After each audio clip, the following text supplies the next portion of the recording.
अगर तुम्हारे लाइफ का सपना है कि तुम आगे चल के नीट का एग्जाम देना चाहते हो और एक अच्छे डॉक्टर बनना चाहते हो, तो बायोलॉजी इस सब्जेक्ट से तुम्हें प्यार होना चाहिए।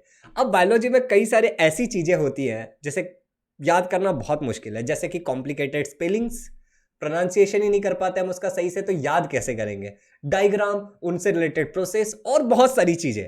तो इन सब का एक सॉल्यूशन है जो मैं इस वीडियो में देने वाला हूं। नो मैटर तुम कौन से बोर्ड से हो, तुम स्टेट बोर्ड से हो, तुम सीबीएसई से हो, आईसीएसई से हो, अगर तुम्हारा सपना एक अच्छा डॉक्टर बनना, तो तुम्हें बायोलॉजी से प्यार होना चाहिए। अब जो मेथड्स मैं तुम्हें बताने वाला हूं, जिस तरीके से मैं तुम्हें जो टिप्स देने वाला हूं, वो तुम्हें हेल्प करेगा बायोलॉजी में अच्छे मार्क्स स्कोर करने के लिए भी और चीजों को याद रखने के लिए भी।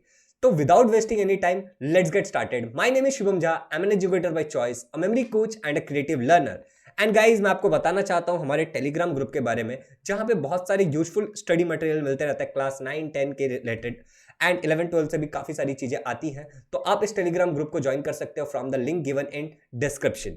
Now let's get started. अगर आप एक वर्ड सुनते हो बायोलॉजी, तो आपके मन में क्या आता है? बायोलॉजी वर्ड सुनते ही कई सारे बच्चों के मन में आता है वाई, डेफिनेशन। कई सारे डेफिनेशन है। कुछ लोगों के मन में आता है कॉम्प्लिकेटेड स्पेलिंग्स, कुछ लोगों के मन में आता है डायग्राम, कुछ लोगों के मन में आता है प्रोसेस। तो अगर मैं ये वर्ड सुनता हूं बायोलॉजी, तो मेरे मन में ये सारी चीजें आती है। अब आपके मन में क्या आता है वो आप बता देना। तो एक एक करके देखते हैं कि इन सारी चीजों को किस तरीके से अप्रोच करना चाहिए जब हम पढ़ रहे हो। ठीक है, तो सबसे पहले बात करते हैं डेफिनेशन की। देखो, डेफिनेशन याद करने का सबसे आसान तरीका है कि आप डेफिनेशन को पहले समझ लो। आप समझोगे कैसे? एक एक वर्ड वर्ड लिखो डेफिनेशन को एक पेपर पे। जब आप उसको पेपर पे लिखोगे तो हर एक वर्ड का मतलब आपको समझना है। ठीक है, हर एक वर्ड का मतलब आपको समझना है। फिर एट द एंड आपको समझना यह है कि ये डेफिनेशन बोलना क्या चाह रहा है, मतलब इस डेफिनेशन का एक्चुअली मतलब क्या है। राइट, तो जैसे आप ये कर लेते हो आपको डेफिनेशन समझ में आ जाता है, और एक बार समझ में आ जाए तब याद करना कोई बड़ी बात नहीं है। और अगर फिर भी आपको याद नहीं होता, तो कॉम्प्लिकेटेड स्पेलिंग्स को याद रखने का जो मैं अभी मेथड बताने वाला हूं आपको, वो आपको हेल्प करेगा डेफिनेशंस को भी याद रखने में। देखो, अगर आपके सामने कोई कॉम्प्लिकेटेड स्पेलिंग आ जाता है, तो सबसे पहला प्रॉब्लम तो ये है कि उस स्पेलिंग को हम बायोलॉजी में प्रोनाउंस ही नहीं कर पाते। प्रोनाउंसिएशन हम उसका गलत करते हैं, हम उसका उच्चारण गलत करते हैं। तो सबसे पहले आपको क्या करना है, उस पर्टिकुलर वर्ड को लेके जाना है और गूगल पे टाइप करना है, और उसके आगे लिखना है इसका उच्चारण या फिर इसका प्रोनाउंसिएशन। जैसे ही आप लिखते हो तो गूगल बाबा आपको सजेस्ट करता है कि इस वर्ड को किस तरीके से सही से बोला जाए। जब आपको वो आ जाए, तो अब मैं आपको दो तरीके बता रहा हूँ स्पेलिंग को याद रखने के। सबसे पहला तरीका यह है कि आपको स्पेलिंग को देखना है कि क्या उसको छोटे छोटे हिस्सों में बांटा जा सकता है। अगर वो स्पेलिंग छोटे छोटे हिस्सों में बांटा जा सकता है, तो आप छोटे छोटे हिस्सों को याद करके पूरा का पूरा स्पेलिंग याद कर लो। और अगर ऐसा है कि उस स्पेलिंग को आप फर्दर छोटे छोटे हिस्सों में नहीं बांट सकते, तब आपको क्या करना चाहिए पता है? आपको यूज करना चाहिए एक मेथड जिसको कहते हैं wrong hand method. What is wrong hand method? मैं आपको एक्सप्लेन करता हूं। एग्जांपल के लिए, मैं राइटी हूं, तो मैं राइट हैंड से लिखता हूं। तो अब जब मैं उस स्पेलिंग को याद करूंगा, तो मैं अपने लेफ्ट हैंड से उसको बार बार लिखूंगा। अब इससे क्या होता है कि मेरा कॉन्सेंट्रेशन पूरा का पूरा और मेरा फोकस पूरा का पूरा स्पेलिंग को याद करने में होगा। तो मैं उस स्पेलिंग को बहुत ही आसानी से याद कर लूंगा। सो आई होप कि आपको समझ में आ गया कि डेफिनेशन को समझ के याद करना है, और याद कैसे करना है, कॉम्प्लिकेटेड स्पेलिंग को किस तरीके से याद करना है। नाउ लेट्स टॉक अबाउट हम सबका फेवरेट फेवरेट तो नहीं होता, डायग्राम, जिसको कई सारे बच्चे एग्जाम में ऑप्शन में डाल के जाते हैं, पढ़ के नहीं जाते, छोड़ के जाते हैं। तो आज मैं आपको बताता हूं प्रैक्टिकली कि किस तरीके से डायग्राम को याद रखते हैं। जैसे कि एग्जांपल के लिए हम एक डायग्राम लेते हैं और प्रैक्टिकली देखते हैं। तो मैंने एक डायग्राम ले लिया हर्ट का। Oh my god, this is, heart को बीच से फाड़ दिया, देख रहे हो तुम? अब ये हर्ट का डायग्राम, यार सब लोग इससे बहुत नफरत करते हैं। अगर आज भी आप 11 12th में या फिर 9 10th में हो, तो 90% बच्चों को अगर मैं बोलूंगा कि इसको लेवल करो, तो वो सही से लेवल नहीं कर पाएंगे। हालांकि उन्होंने 10th तक साइंस लेके पढ़ा और 11 12th में भी साइंस पढ़ रहे हैं, इसको सही से लेवल नहीं कर पाएंगे। एक दो पार्ट के बारे में बता पाएंगे, लेकिन हर एक चीज को लेवल नहीं कर पाएंगे। अब ऐसा क्यों होता है? क्योंकि जब तुम डायग्राम को पढ़ते हो, तो तुम पूरी तरीके से ध्यान देके नहीं पढ़ते हो। तो आपको मैं बताने वाला हूं कि इसको पूरी तरीके से कैसे पढ़ें, इस डायग्राम को कैसे याद रखेंगे, और इतना ही नहीं, हम लोग ये करके देखेंगे।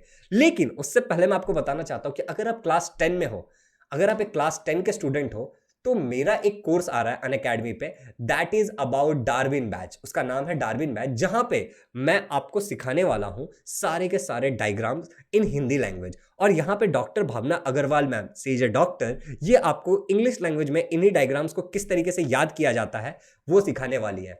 तो अगर आपको इस डार्विन बैच में इनरोल करना है, या फिर मेरे या भावना मैम के कोई भी स्पेशल क्लास को अटेंड करना है अनअकैडमी पे फ्री ऑफ कॉस्ट, तो आप आकर के उसको ज्वाइन कर सकते हो using my code SJ Live 11। ये कोर्स स्टार्ट होने वाला है, जो डार्विन बैच है, 17th मई को। राइट। ये 17 मई को स्टार्ट होने वाला है, ये 31 जुलाई तक चलेगा। एंड यहाँ पे मैं हिंदी में पढ़ा रहा हूँ, भावना अग्रवाल मैम आपको इंग्लिश में पढ़ा रही होंगी। मैं फ्राइडे पढ़ाऊंगा 8:30 से 9:30 बजे, और भावना अग्रवाल मैम आपको पढ़ाएगी थर्सडे को 5 से 6 बजे। बाकी सारे के सारे डिटेल्स यहाँ पे मेंशन्ड है। और तुम्हें कमाल की बात बताओ, जो भी बच्चा भी क्लास 10 से पास हो गया, अगर तुम्हारे कोई भाई बहन क्लास 10 में है, तो तुम्हें क्लास 10 का सब्सक्रिप्शन लेना चाहिए ऑफ अनअकैडमी। क्योंकि अगर तुम्हें क्लास 10 का सब्सक्रिप्शन लेते हो तो तुम्हें 11 12 का सब्सक्रिप्शन ब्रीफ बिल्कुल फ्री में मिलता है। आई होप कि तुम देख सकते हो नीचे यहाँ पे मेंशन्ड है ऑफर, राइट। यहाँ पे तुमको ऑफर दिख रहा होगा, राइट। तो तुम यहाँ पे देख करके ले सकते हो, क्लास 10 का सब्सक्रिप्शन ले लो जो तुम्हारे भाई बहन को काम आएगा, एंड 11 12 का तुम पढ़ सकते हो। So let's get started. अब एक कॉम्प्लिकेटेड डायग्राम ले रहा हूं मैं, जिससे हम सीखने वाले हैं, लेकिन कोड याद रखना SJ Live 11 यहाँ पे ब्लिंक हो रहा है, तुम वो कोड देख सकते हो। और इसको ज्वाइन करने का जो लिंक है वो मैंने डिस्क्रिप्शन में डाल दिया है। तो फटाक तो अभी जिस डायग्राम की हम बात करने वाले हैं, that diagram is of heart diagram. अब ये हर्ट का डायग्राम जो अगर तुम ध्यान से देखोगे तो कभी भी याद करने से पहले मैं तुम्हें एग्जैक्टली बताता हूं कि अगर तुम्हें कोई भी डायग्राम याद करना हो तो हर एक डायग्राम के ऊपर अप्रोच अलग अलग हो सकता है। अब इस डायग्राम को मैं कैसे करूंगा कि मैं बड़े बड़े पार्ट्स को पहले याद कर लूंगा, ठीक है। तो मैं इस वाले पार्ट से फोकस करता हूं, इधर और इधर वाला करूंगा, फिर मैं इधर और इधर वाला करूंगा। मैं तुम्हें दिखाता हूं एक्चुअली कैसे। जैसे ये वाला जो बड़ा सा एक पार्ट है, खड्डा सा दिख रहा है, इस पार्ट को हम बोलते हैं राइट एट्रियम, ठीक है। क्योंकि ये राइट साइड में है और इसका नाम एट्रियम है, तो राइट एट्रियम। एट्रियम के एग्जैक्टली नीचे होता है राइट, ये भी राइट साइड में ही है, लेकिन ये वेंट्रिकल्स है, ठीक है। अब यहां पे ऊपर जो है वो भी एट्रियम है, मतलब ऊपर की तरफ हर्ट में एट्रियम होता है और नीचे की तरफ वेंट्रिकल होता है, लेकिन राइट इधर है तो इधर क्या होगा, लेफ्ट होगा। यू आर एब्सोल्युटली राइट कि यहां पे होगा लेफ्ट एट्रियम। तो ये हो गया। अब तुम्हें पता है कि ये वाला पार्ट कौन सा होने वाला है, ये लेफ्ट एट्रियम हो गया, नीचे की तरफ वेंट्रिकल होता है और ये लेफ्ट का साइड है, तो यहां क्या होगा, लेफ्ट वेंट्रिकल होगा। Is it simple? काफी आसान था। तो यहां पे एट्रियम होता है। अब तुम्हें कभी कभी कंफ्यूजन हो सकता है कि एट्रियम ऊपर होता है या नीचे के साइड होता है। तो ABCD में पहले क्या आता है, ए, तो ऊपर की तरफ क्या होगा, ए वाला एट्रियम, और उसके बाद वी वाला वेंट्रिकल। ऊपर पूरा एट्रियम, नीचे पूरा वेंट्रिकल, लेफ्ट राइट, सिंपल। अब देखो यार, अब अगर तुम और ध्यान से देखते हो तो यहां पे ये जो मसल दिख रहा है, ये कटा हुआ जो मसल हो रहा है, ये हर्ट है। हर्ट के अंदर जो मसल होता है उसको कार्डिक मसल कहते हैं। क्या कहते हैं, कार्डिक मसल कहते हैं। ये तुम्हें ऑलरेडी पता होगा कि तुम हर्ट पढ़ रहे हो तो। अब आगे बढ़ करके यहां पे तुम्हें दिख रहा है एक सेपरेशन दिख रहा है, ये हर्ट के दो पार्ट को अलग करता है, क्योंकि एक तरफ ऑक्सीजनेटेड ब्लड होता है, एक तरफ डीऑक्सीजनेटेड होता है, ठीक है। तो ये हर्ट के दो पार्ट को अलग करता है, तो इस पार्ट को कहता है सेप्टम। ये पार्टीशन एक टाइप का, इसको कहते हैं सेप्टम। अब इसको याद कैसे रख सकते हैं, सेपरेट करता है तो सेप्टम, आसान है।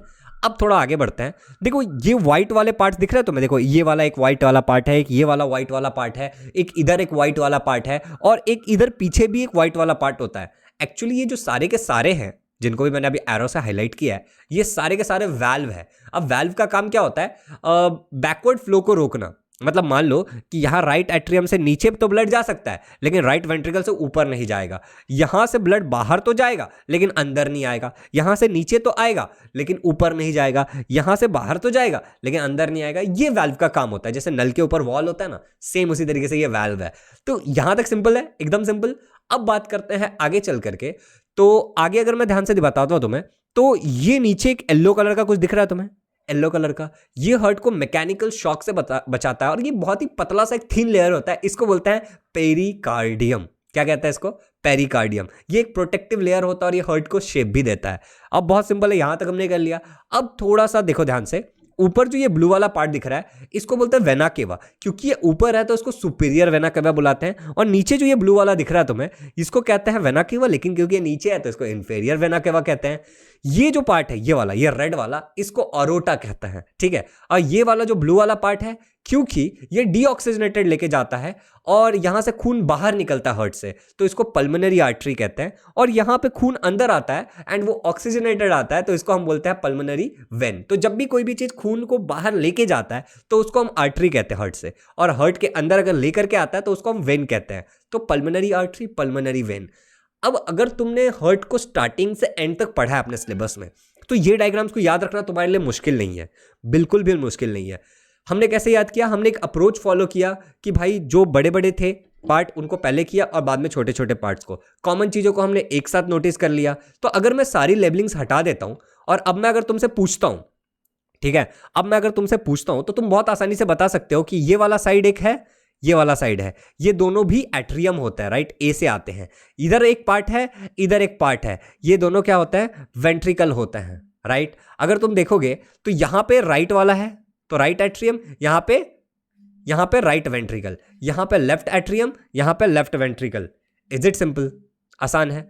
अब देखो, अगर तुम्हें याद होगा तो ये वाला पार्ट, ये वाला पार्ट, ये वाला पार्ट और इधर इधर वाला पार्ट वो वाल्व है। यहां पे ये सेपरेट करता है, तो ये सेप्टम है, ये कार्डिक मसल है, ये पेरिकार्डियम मसल है, इसको ऑरोटा कहते हैं, इसको सुपीरियर वेना केवा कहते हैं, इसको इंफीरियर वेना केवा कहते हैं। बहुत आसान है अगर तुम करने जाओगे तो। अगर तुम्हें करने की इच्छा ही नहीं है तब तो कोई फायदा ही नहीं, लेकिन अगर तुम्हें करने की इच्छा है तो ये बहुत आसान है। Let's move forward. तो अभी तुम्हें एक डायग्राम तो पूरी तरीके से समझ में आ गया है कि कैसे पढ़ना है, और इस डायग्राम्स को और डिटेल में पढ़ना है तो मैंने तुमको बताया ना डार्विन बैच के बारे में, इसमें इनरोल जरूर करना। कोड याद है ना, SJ Live 11, ठीक है, डिस्क्रिप्शन में लिंक है। Let's move forward. और अब बात करते हैं भाई साहब कि अगर तुम्हें प्रोसेस याद करना है, मान लो तो ब्लड सर्कुलेशन का अब मुझे प्रोसेस याद करना है, ठीक है। तो ये भी मैं तुम्हें बहुत आसान तरीके से बताता हूं कि अगर आज तुम्हें अगर ब्लड सर्कुलेशन का प्रोसेस याद करना हो तो तुम्हें किस तरीके से याद करना चाहिए। अभी ध्यान से देखना, होता है लंग्स, फिर यहां पे मैंने बॉडी पार्ट्स दिखाया और यहां पे मैंने 4 चैम्बर हर्ट के दिखाया, लेफ्ट, राइट, ये क्या है, atrium, ventricle, left atrium, left ventricle. Is it clear? अब देखो यहां पे लंग्स में जब हम सांस लेते हैं तो हमारे बॉडी के अंदर ऑक्सीजन मिल जाता है, तो रेड कलर से मैं दिखा रहा हूं ऑक्सीजनेटेड ब्लड, ब्लड में ऑक्सीजन मिल गया। अब वो ब्लड आएगा मेरे लेफ्ट एट्रियम में, लेफ्ट एट्रियम में आया ऑक्सीजनेटेड ब्लड, और वहां से जो एक वाल्व था, याद आ रहा है, ऊपर से नीचे एक वाल्व था, उस वाल्व के थ्रू वो लेफ्ट वेंट्रिकल में जाएगा और यहां से फिर बाहर निकलेगा और पूरे बॉडी में जाएगा, ठीक है, पूरे बॉडी में जाएगा। अब बॉडी में जाने के बाद एरोबिक रेस्पिरेशन होता है और टॉक्सिक वेस्ट मिल जाते हैं और ब्लड हो जाता है डीऑक्सीजनेटेड। अब ये डीऑक्सीजनेटेड ब्लड बाहर निकलेगा और जाएगा राइट एट्रियम में, ठीक है। राइट एट्रियम में जाने के बाद वो नीचे आएगा वाल्व के थ्रू राइट वेंट्रिकल में, और फिर यहां से बाहर निकल के सीधे लंग्स में जाएगा फिर से ऑक्सीजनेटेड होने के लिए। ऊपर जो मैंने ये पार्ट दिखाया ये है तुम्हारा एल्वियोली, जहां पे कैपिलरी, जहां पे छोटे छोटे ब्लड कैपिलरीज होते हैं जो तुम्हें एक्सचेंज में मदद करते हैं। तो कितना आसान है, मैं तुम्हें बताता हूं। सिंपल सा प्रोसेस था, लंग्स से ऑक्सीजनेटेड निकला, लेफ्ट एट्रियम, फिर लेफ्ट वेंट्रिकल, वहां से फिर बॉडी, फिर right atrium, right ventricle, deoxygenated और फिर लंग्स में वापस। देखो इतना कॉम्प्लिकेटेड प्रोसेस मैं तुम्हें इतने आसानी से बता दिया। आगे बहुत सारी चीजें होती है, डबल सर्कुलेशन और बहुत सारी चीजें, उन सारी चीजों को सीखने के लिए तुम मेरे क्लास को ज्वाइन कर सकते हो। बाय द वे, प्रोसेस को भी याद करना बहुत आसान है, तुम्हें बस उसको सिंप्लीफाई करना है और लंबे चौड़े प्रोसेस को एक लाइन में लिखना है। अगर तुम्हें समझ में आ गया है तो तुम इस पर पैसेज तो लिख ही सकते हो। Is it clear guys? तो आई होप कि तुम्हें समझ में आ गया होगा कि किस तरीके से तुम याद करते हो डायग्राम को, किस तरीके से तुम याद करते हो डेफिनेशन को, किस तरीके से तुम याद करते हो प्रोसेस को, किस तरीके से तुम याद करते हो कॉम्प्लिकेटेड स्पेलिंग, और तुम इसको बहुत ही आसान बनाओगे। इस चैनल पे अगर नए हो तो इस चैनल को सब्सक्राइब कर लो, क्योंकि ऐसे बहुत सारे यूजफुल वीडियोस चैनल पे आते रहते हैं। लाइक करना कि वीडियो यूट्यूब की गहराइयों में कहीं डूब ना जाए। किसी और को शेयर करो जिनका लाइफ में गोल है डॉक्टर बनना, या फिर बायोलॉजी को थोड़ा आसान बनाना, अगर वो बायोलॉजी उनको मुश्किल लगती है तो। एंड हाँ, क्लास को जरूर ज्वाइन करना, डार्विन बैच, जिसका डिस्क्रिप्शन में लिंक है। Thank you so much, take care, bye bye, happy learning.